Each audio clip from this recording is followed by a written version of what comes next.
La particularidad más importante que tuvo esta elección de Córdoba es que su resultado tendría una fuerte incidencia en la escena política internacional. ¿De qué modo incidiría? Bueno, se daba por descontado que iba a obtener un triunfo Juan Schiaretti, quien finalmente ganó.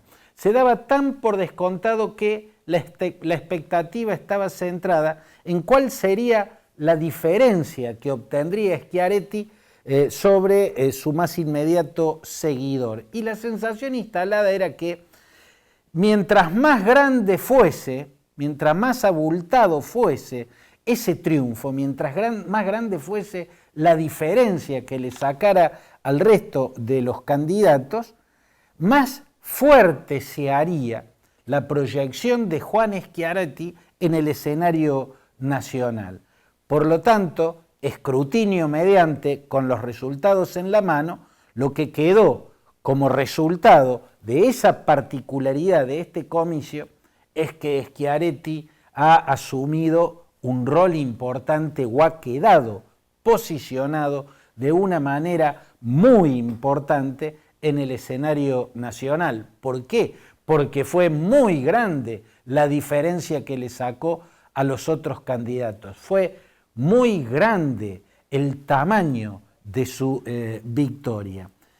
Y la importancia del posicionamiento de Schiaretti tiene que ver con la posibilidad de una tercera alternativa en esta realidad que se viene viendo para la Argentina de octubre, ¿no? En esta realidad que se va conformando como alternativa a elegir por los argentinos. Hasta acá da la impresión que la Argentina tendrá que optar entre Mauricio Macri y Cristina Fernández de Kirchner.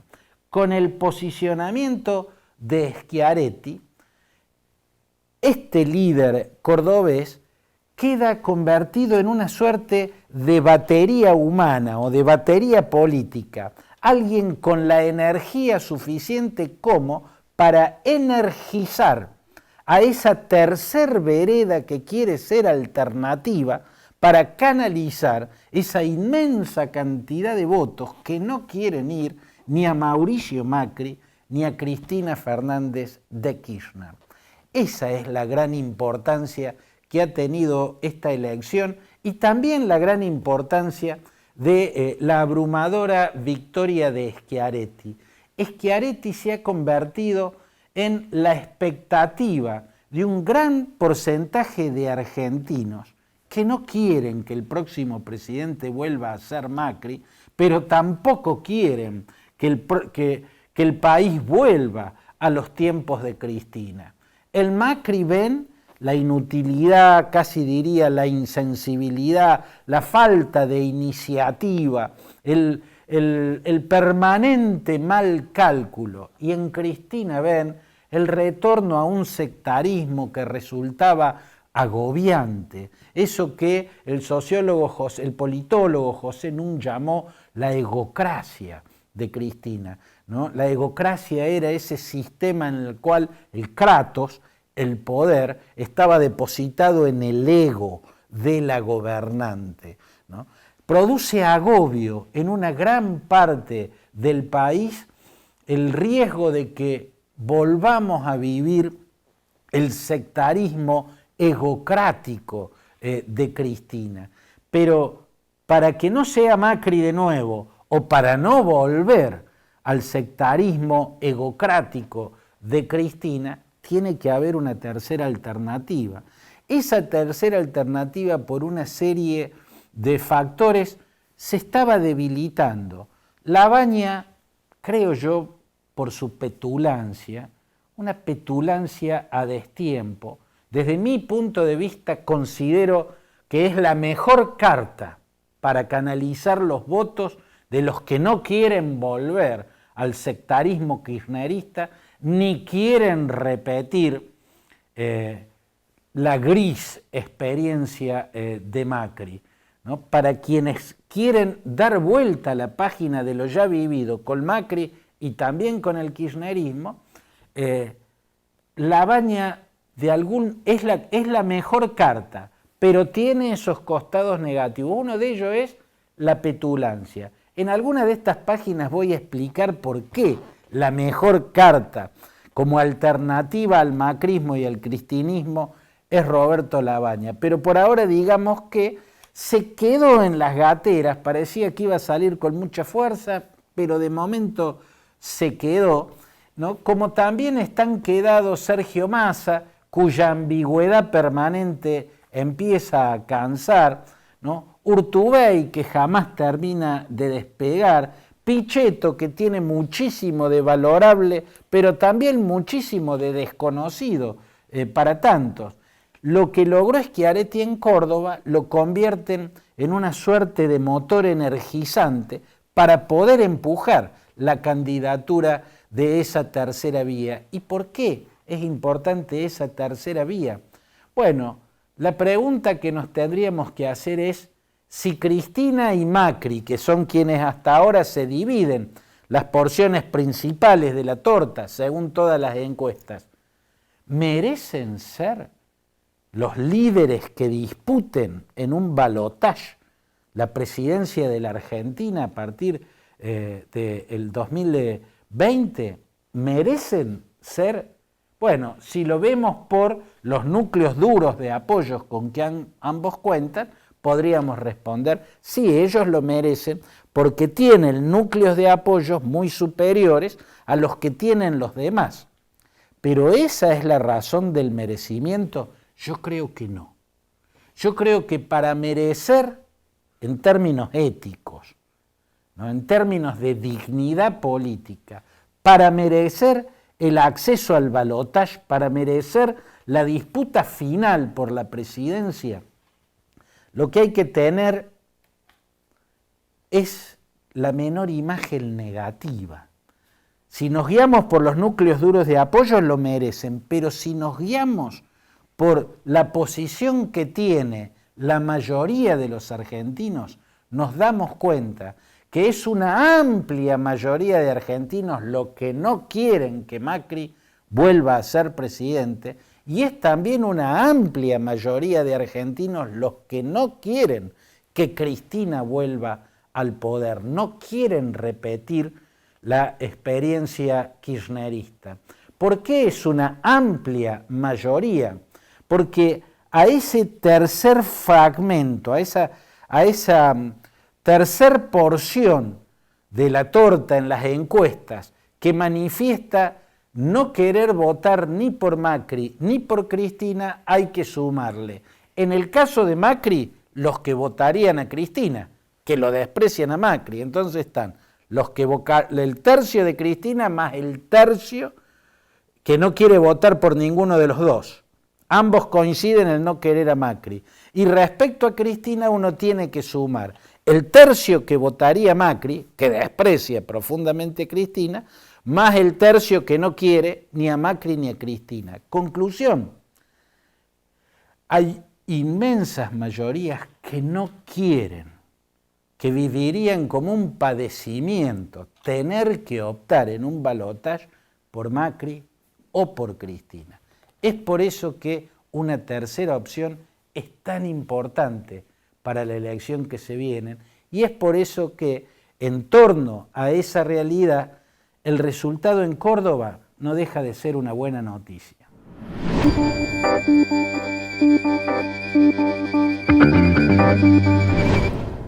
En el próximo bloque, después de una breve pausa, quiero referirme un poco más a la elección en Córdoba y a su relación, en particular en este caso, con Mauricio Macri. Pero ahora quiero referirme a algo que está pasando en el mundo. En el mundo vemos a Donald Trump en dos frentes de batalla. Por un lado, batallando en una pulseada comercial terrible con China. Y por otro lado, batallando en una pulseada política y diplomática muy, muy fuerte y también ya en términos geoestratégicos y militares contra la República Islámica de Irán. Mi opinión personal es que en el caso de la pulseada con China, que es estrictamente por cuestiones económicas y comerciales, gran parte de la razón lo asiste a Donald Trump. Yo no sé si no ha exagerado en temeridad en librar la contienda del modo en que la está librando. Yo no sé si la va a ganar o si la va a terminar perdiendo a esta pulseada tan fuerte que ha iniciado contra el gigante asiático, pero sí sé que por una serie de razones, a buena parte de la razón en este tema, en el de los diferendos comerciales entre Estados Unidos y China, a buena parte de la razón la tiene Estados Unidos. En cambio, en la otra pulseada, la que está sosteniendo con la República Islámica de Irán, me parece que no tiene nada la razón.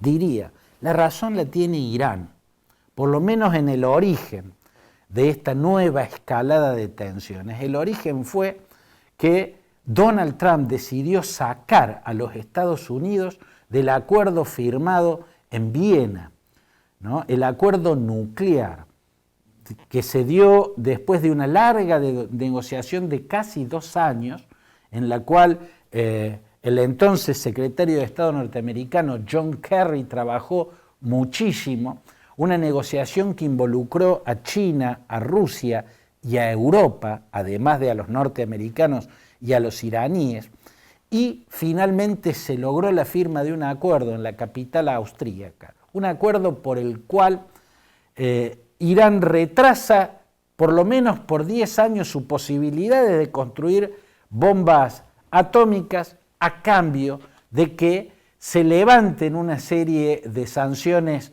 económicas y se permita a Irán reinsertarse en la economía mundial.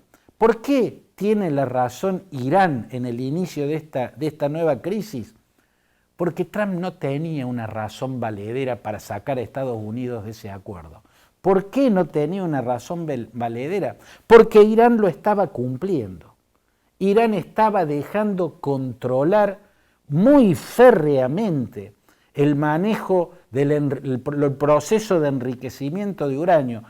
Irán no había roto el acuerdo, Irán estaba cumpliendo con lo acordado. Y si una de las partes cumple con lo acordado, la otra parte no tiene por qué romper ese acuerdo. ¿Cuál fue el argumento de Donald Trump, dado que Irán no incumplía lo acordado?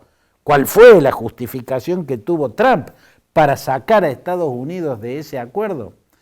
Que era un desastre en su consideración, una consideración absolutamente personal. ¿Ustedes se dan cuenta, ¿no? Lo que implica, incluso como daño a la negociación diplomática como instrumento para solución de diferendos, como instrumento para solucionar conflictos, ¿no? Si una potencia va a firmar un acuerdo y luego lo va a borrar con el codo porque dejó de gustarle, bueno, entonces no existe la negociación como instrumento, se debilita. A él podrá no gustarle el acuerdo al que había llegado Barack Obama, porque fue la administración Obama la que impulsó y la que logró ese acuerdo. Un acuerdo que por muchos observadores fue considerado de la envergadura que tuvo en 1978 el acuerdo de Camp David alcanzado por Anwar el Sadat por Egipto y Menachem Begin por Israel, o sea, un acuerdo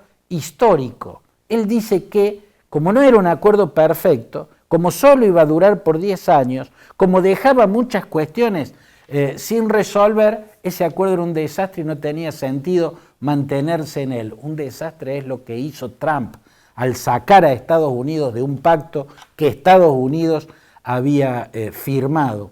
Y en cuanto a ese razonamiento no deja de ser absurdo. Alguna vez Henry Kissinger, nada menos que quien negoció con Zhou Enlai lo que terminó en 1972 en el abrazo de Richard Nixon con Mao Zedong, ¿no? Y el entendimiento entre los Estados Unidos y la República Popular China. Kissinger explicó que un éxito diplomático no es otra cosa, y lo cito textualmente, que la compra de un boleto para ir hasta un desafío aún más complejo para negociar, aún más difícil para resolver.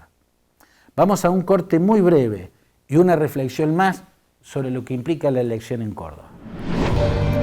El resultado en Córdoba también muestra una negligencia y una debilidad del liderazgo de Macri. En definitiva, Macri debió hacer lo que hizo Cristina. Para que el kirchnerismo no quedara relegado a un escuálido cuarto puesto, lo hizo salir de la competencia. Macri debió hacer lo mismo. Además, la testarudez de Ramón Mestre, el más derrotado en esta contienda, le regalaba la oportunidad de tener una justificación para salir de la contienda. En definitiva, Macri tenía razones hasta de una vieja amistad para apoyar o para mantenerse al margen de una contienda en la que participara Schiaretti. Y por otro lado, en el abultado triunfo de Schiaretti hay un gran mérito del gobernador, quien mostró su capacidad en ese discurso importante, en ese discurso importantísimo que dio la noche de su victoria.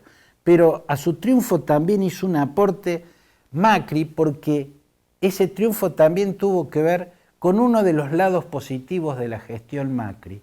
El gobierno anterior repartía la torta federal, la coparticipación federal, de acuerdo a los intereses políticos. Los gobernadores que se alineaban recibían, los gobernadores díscolos no recibían. Bueno, uno de los pocos méritos que tiene la gestión Macri es que Rogelio Frigerio, mediante desde el Ministerio del Interior, el reparto de la coparticipación fiscal ha sido correcto, no ha sido discriminatorio. Y entre eso está que el gobierno de Córdoba haya podido realizar todas las obras que realizó.